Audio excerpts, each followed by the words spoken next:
दुनिया का सबसे ताकतवर मुल्क अमेरिका महीनों तक ईरान पर बमबारी करता रहा। अरबों डॉलर खर्च किए और आखिर में उसे बातचीत की मेज़ पर आना पड़ा, जिससे वो भागता रहा था।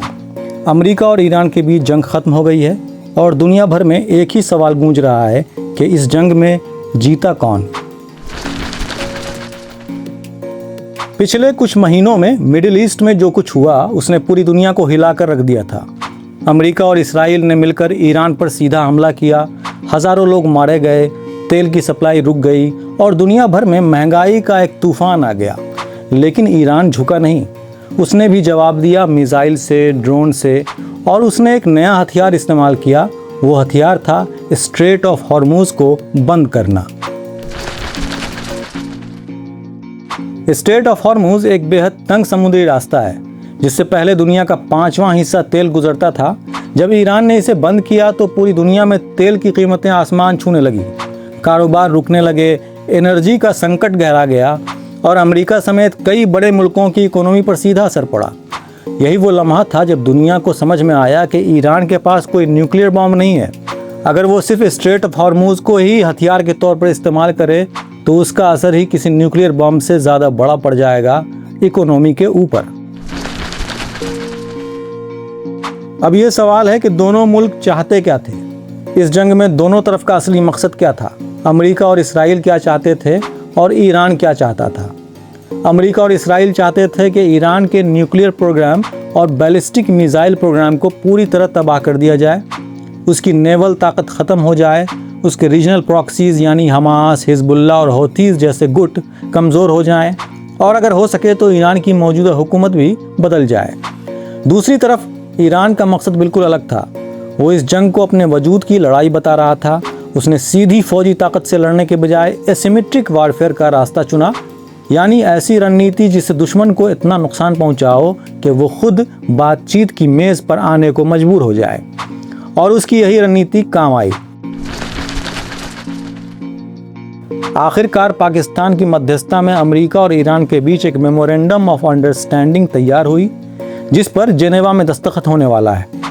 इस समझौता के तहत स्ट्रेट ऑफ हॉर्मुज़ और ईरानी बंदरगाहों की नाकाबंदी हटाई जाएगी और उसके बाद दोनों मुल्क न्यूक्लियर प्रोग्राम और सैंक्शंस पर बातचीत करेंगे।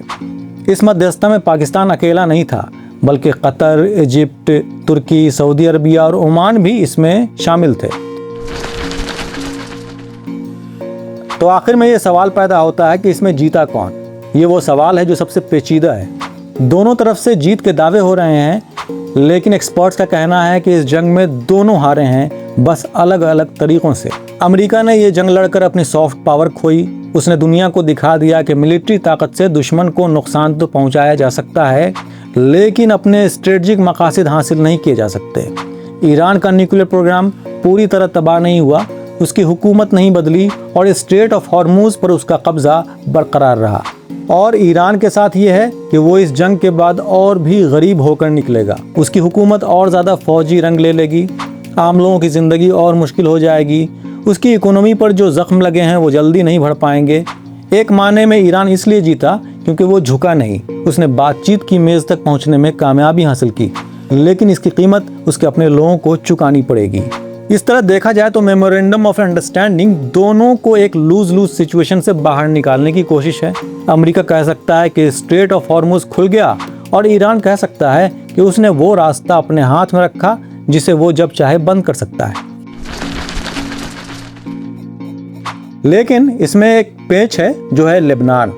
ईरान का कहना है कि इस मेमोरेंडम में लेबनान का जिक्र 3 बार आया है और इसराइल को लेबनान में भी लड़ाई बंद करनी पड़ेगी, लेकिन इसराइल ने कह दिया है कि वो इस शर्त से बंधा हुआ नहीं है, उसकी फ़ौज लेबनान में अपना अभियान जारी रखेगी।